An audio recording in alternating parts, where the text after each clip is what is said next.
right, thank you for that nice intro and the music. This is great. And I think we're live on the internet as well. So we've been joined by others outside of this room. So I do spend a lot of my time thinking about the channel. I think about, the vendor. I was a channel chief for 17 years. I've looked at the channel from within channel software lens, trying to make it better. Our company did AI and mobility and a lot of stuff that Doug was talking about. And now I get a chance to study it, with thousands of researchers. And I used to just make up numbers, and now I actually have people that can get me the real numbers, which is great. So the industry that we're in is a very large one and a very important one. I think from Steve and Doug and Joe and everyone that's talked so far, 75% of world trade goes indirectly. Think about the last time you bought a car was probably from a dealer.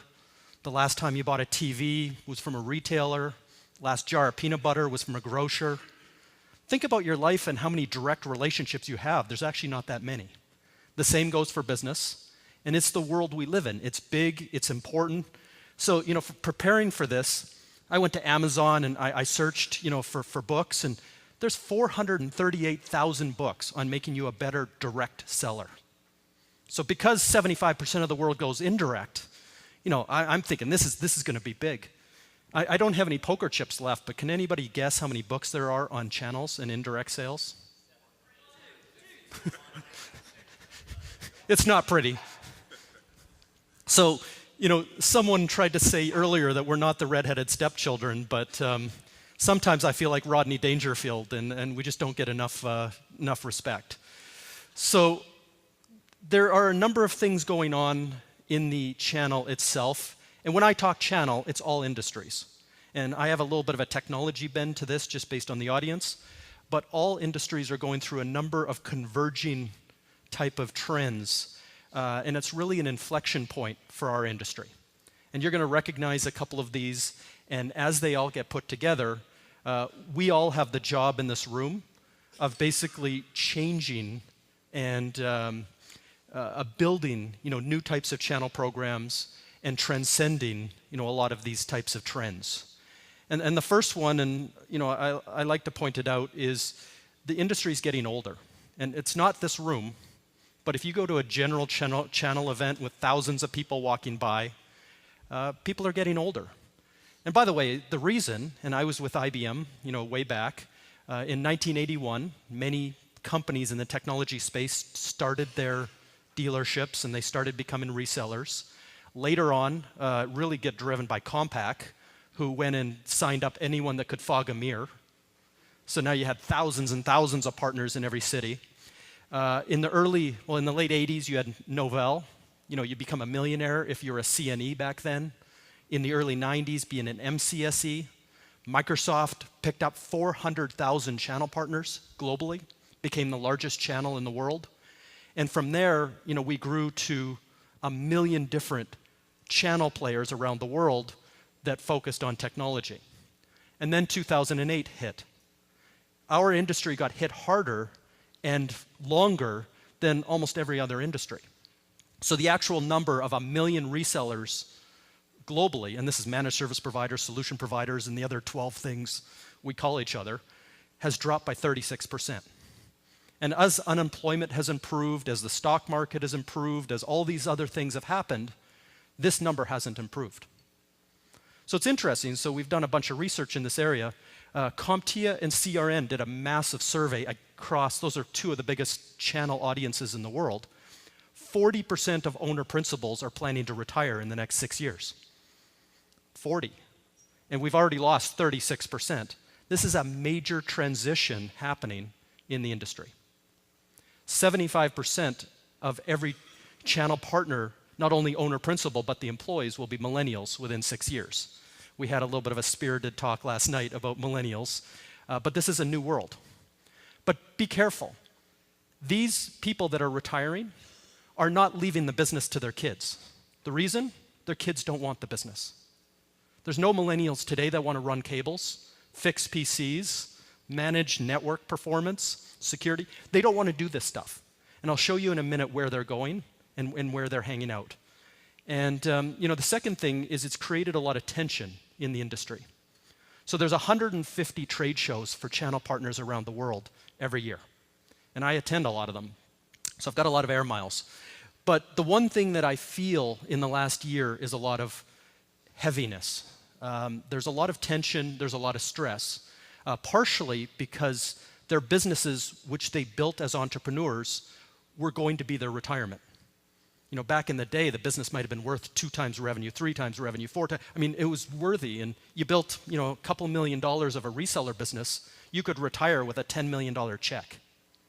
And that's a pretty good retirement. There's no 401k because you're an entrepreneur. And most of the money during the years you've put back into the business and to your employees and everything else. So there's nothing there. And the M&A activity today is pennies to the dollar. Smaller people are getting rounded up, for 20 cents to the dollar of revenue. And the problem is they have to sign a workout agreement. So they end up having to work for the man for 3 years or more to get that 20 cents. So now you're not pulling on your own profits, you're working for someone else, and there's a lot of stress out in the environment because of that. So the big change, and I can't estimate how big this change has been, and one of the speakers in the afternoon is talking about the new buyer. But about 10 years ago, we used to joke at conferences about rogue IT or shadow IT, line of business executives starting to make, cloud decisions. Back then, 10 years ago, it was about 10% of decisions started to move outside of IT. Well, that has significantly shifted. Every year it's grown, and we're on a little bit of a hockey stick right now, where 65% of every technology decision is now made outside of IT. This number is expected to be 80 within a couple of years.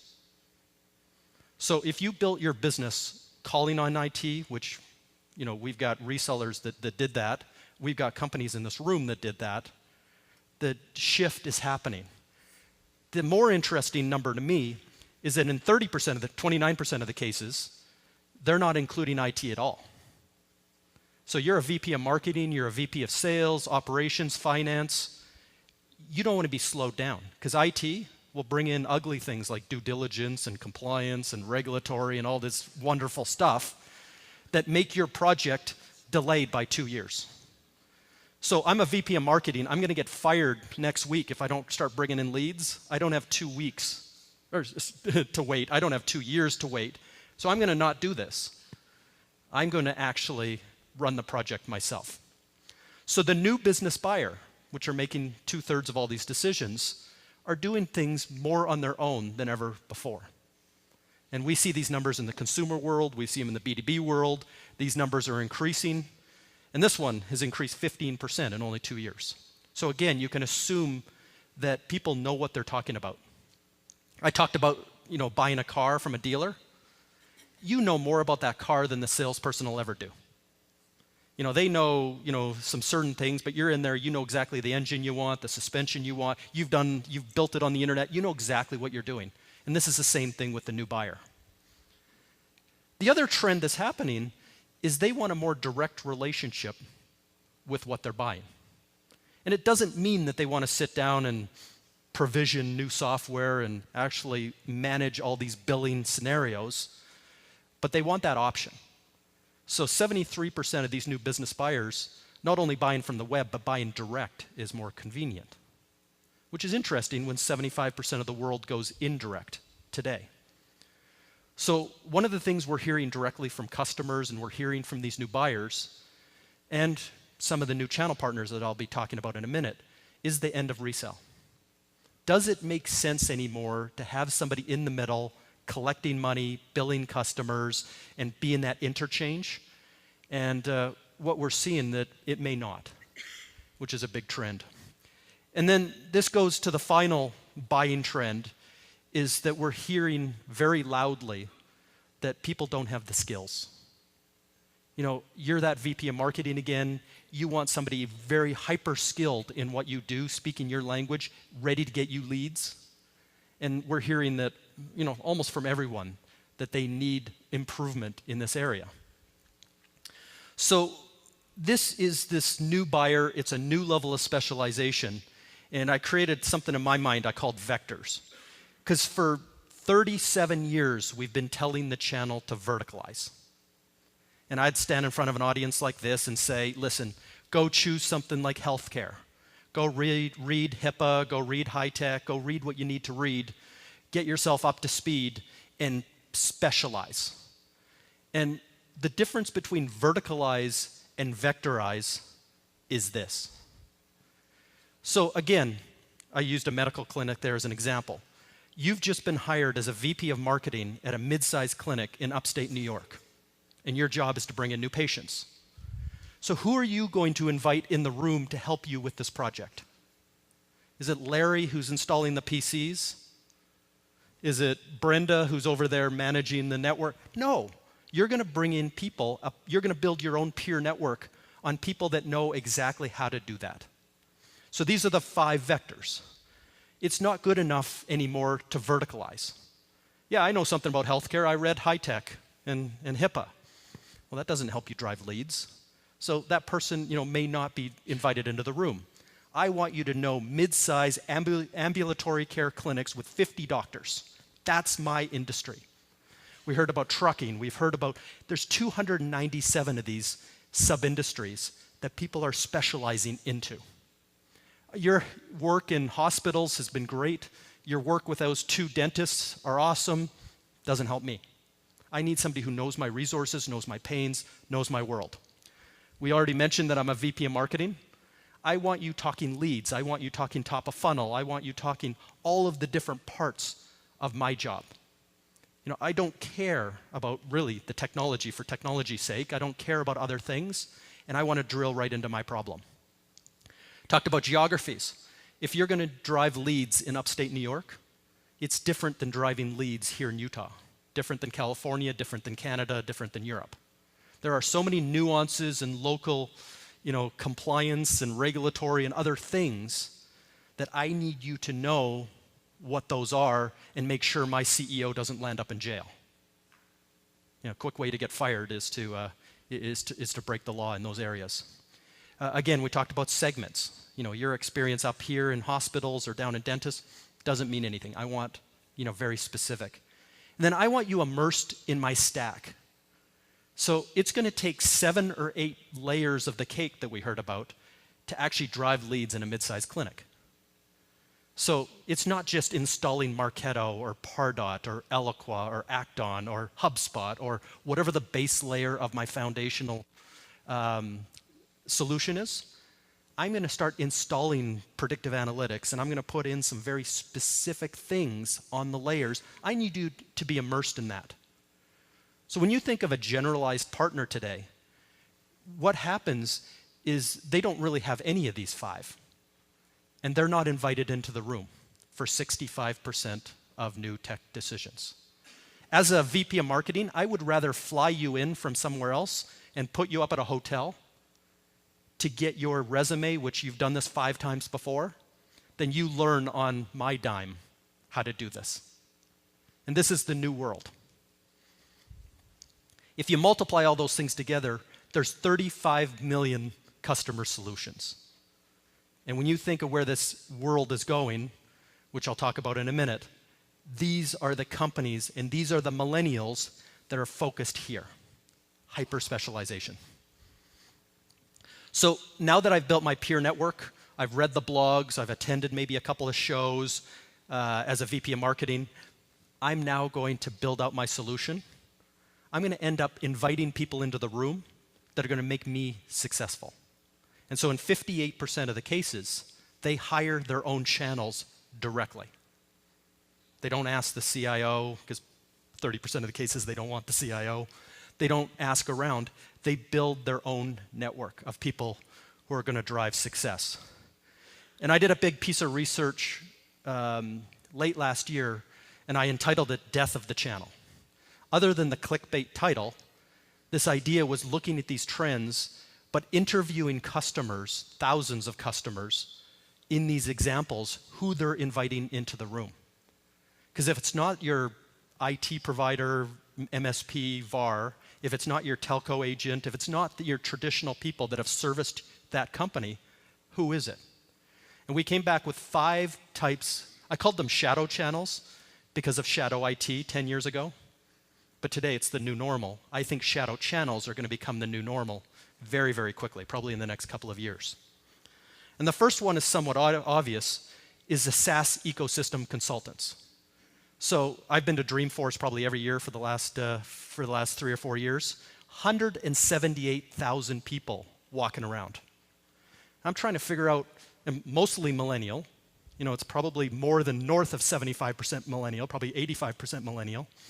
And I'm trying to figure out what these people do. You know, where do they find value?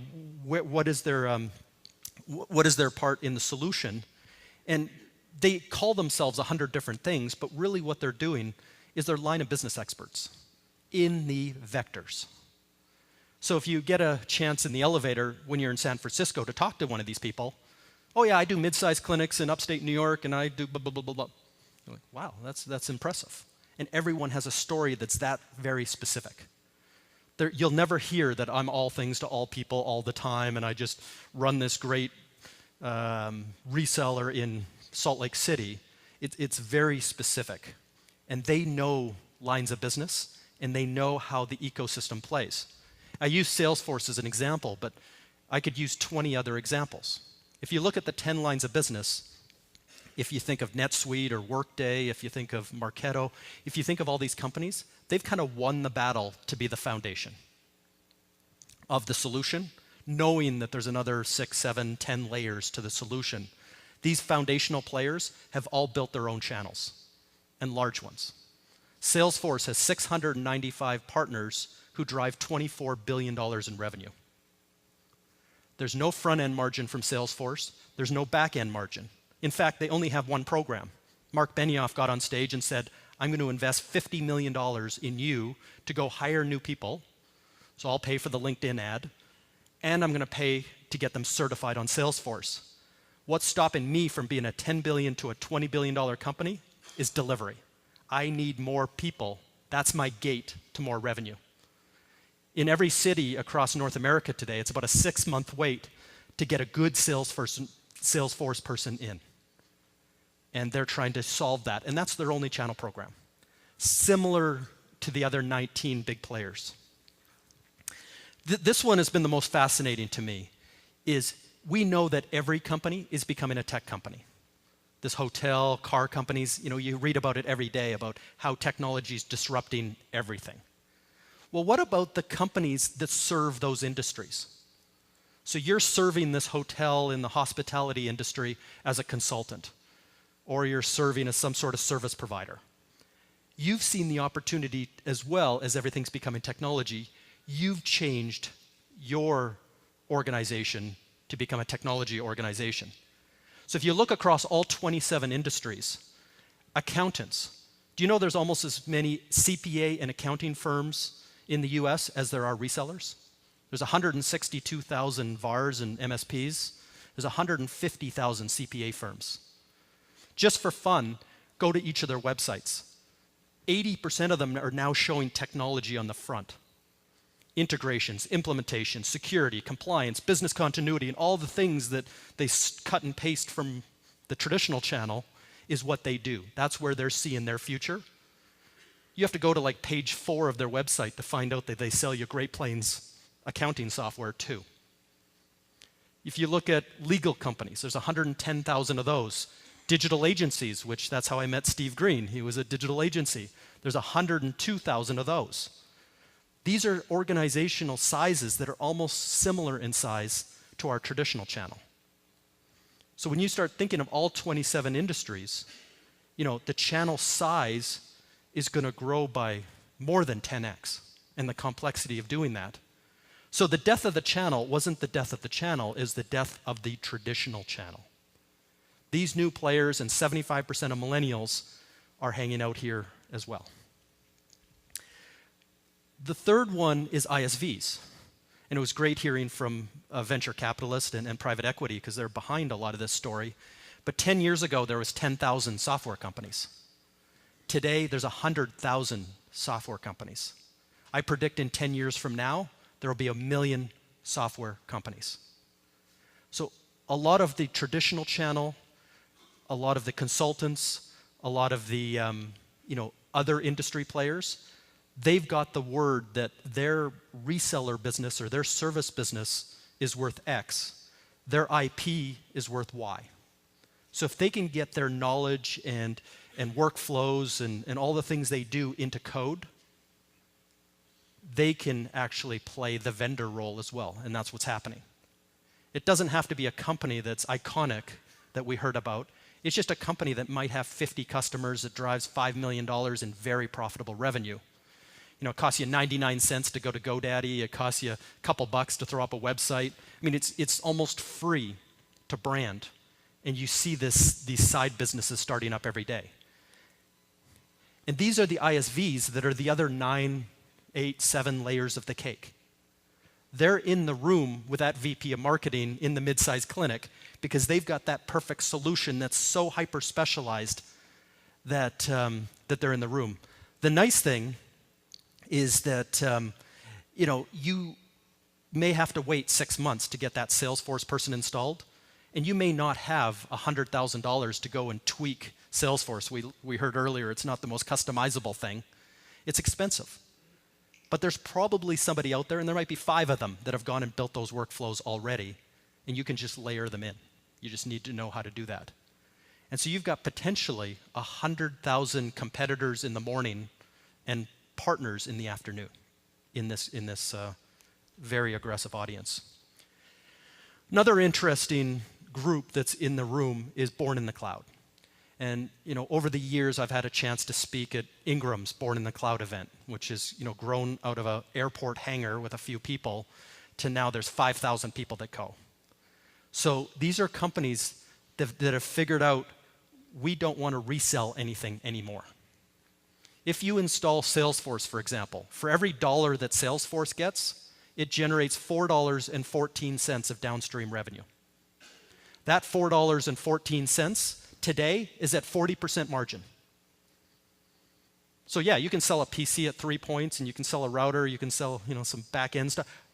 This is the most, or the richest margin you can get today as a service provider is in these downstream deals. So these companies have figured out that they don't want to take the paper, they don't want to collect money, and in many cases, they don't even want to sign up to your program. They're not going to be a bronze player on your triangle and pick up table scraps. They're more focused at being with you to get to the downstream revenue. Again, integrations, implementations, installations, security, compliance. They do all the IT things, but they do it in this new buyer scenario, which today is 2/3 of all tech decisions. Probably 10,000 Born in the Cloud companies today around the world that live in this new environment and have built a business model around not collecting a nickel from you. And the final one is the startup community. And I was a startup 5 or 6 years ago. And to use a venture capital example, 5,000 companies a year get venture capital funding. And if you go back to the previous presentation, they've got a real product, they've got a vision, they've got some initial customers. And the beautiful thing about being a startup is you'll do anything to get a new logo. So I would sit, in front of customers. I'd give away free services. I would give away free custom development for my next shot of heroin. Venture capital. So this is an environment where they're aggressive. They're trying to get in front of the customer to get new logos. And they will do almost anything to get in that room and to help that VP of marketing drive leads. And that's how they're going to build their business on top of that. So there's 5 new types of partners that you got to start thinking about in your program that are influencing 2/3 of tech decisions today. Because at some point in those conversations outside of driving leads, they're going to have to talk about adult things. Not putting the CEO in jail, making sure everything's buttoned up, making sure it doesn't get hacked. All these types of things have to come up sometime during the conversation with the customer. And it needs to have your brand there as part of that conversation early in the sales cycle. So this complexity is increasing. And this is the first industry that I can think about that reaches maturity and goes the other direction.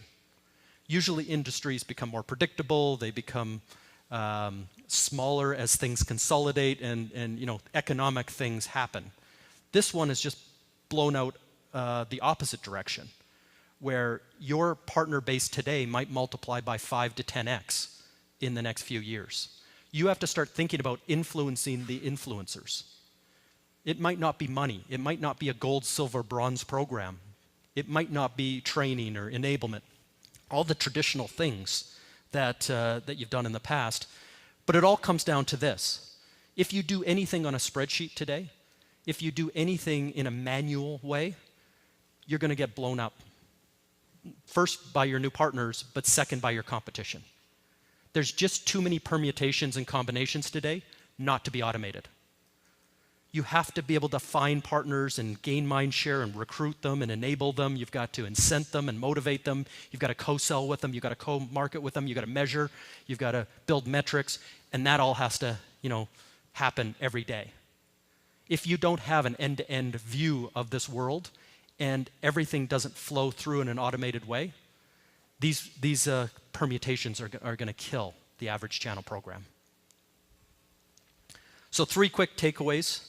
One is look, we talked about the ideal customer profile earlier. What's your ideal partner profile? Looking at this vision of the future. What does your current channel look like? Take a look at the demographics. Ask them the questions about what their exit plan is, and are their kids or grandkids going to take over the business? What is your current channel's capacity to get in front of these new buyers? And do they have the will to change? Again, sometimes when you're 3 or 4 years away from retirement, I know many, many channel partners that have gone through a dozen technology changes in their business, and they've rebuilt their company 12 times on different technologies. They've even rebuilt the business model. They've gone to recurring revenue, they've done different things. So they've done so many changes to stay alive. Some of them are tired. And sales and marketing is one of their biggest weaknesses. So now you're asking them to call on 10 new people at every one of their accounts and 10 new people at every one of their prospects, which are the lines of business executives. They're tired. You're asking them to, do something that's their weakness. And, the business isn't going away. And, maybe they're not going to build an iconic business, but they might just, want to cruise for the next 3 years into retirement and not think about it. And 2, you need to focus on these new buyers. So not only do you have to enable your partners to think that way, but 80% of your partners are not going to make the move. So you have to think in your current, and I would be willing to make you a bet with poker chips that 5 years from now, your channel is going to go through a major changeover. And it's going to, if you print out a spreadsheet today of what they look like to 5 years from now, I think there might be upwards of an 80% change in the names of who your channel partners are. So you need to get to the new buyers, you need to work with your partners to get to the new buyers, and you have to provide the air cover, necessary to make all that work. And then the final thing is reimagining the program. The gold, silver, bronze pyramid is dead. You have to keep it alive for your traditional channel, but none of these new players are going to come in and sign up as a bronze partner. What they're going to want is you to have the enablement ready for them. So what are the personas? And if you go back to the specializations or the vectors that I talked about, think about them in terms of who do they call on as a buyer. Think about them, what lines of business or what technology stack are they in, the sector, the segment. Think about the geography they're in. Start to put people in smaller pods of individual personas. And stop thinking about partners based on their revenue and based on their how many people they have certified, and start thinking about your market opportunities in very, very specific ways. And these individual personas can even boil down to the people within each of these companies. So start thinking of partners not as just one line of a spreadsheet or one logo, but start thinking about the owner principal. Start thinking about the salespeople. Start thinking about the engineers and the tech people and the marketing people. Start thinking about them separately as well. And make sure you're enabling them, and make sure you have the tools to do this as well, that give them their own channel program based on what they want. Thank you very much for the time today. Really appreciate it.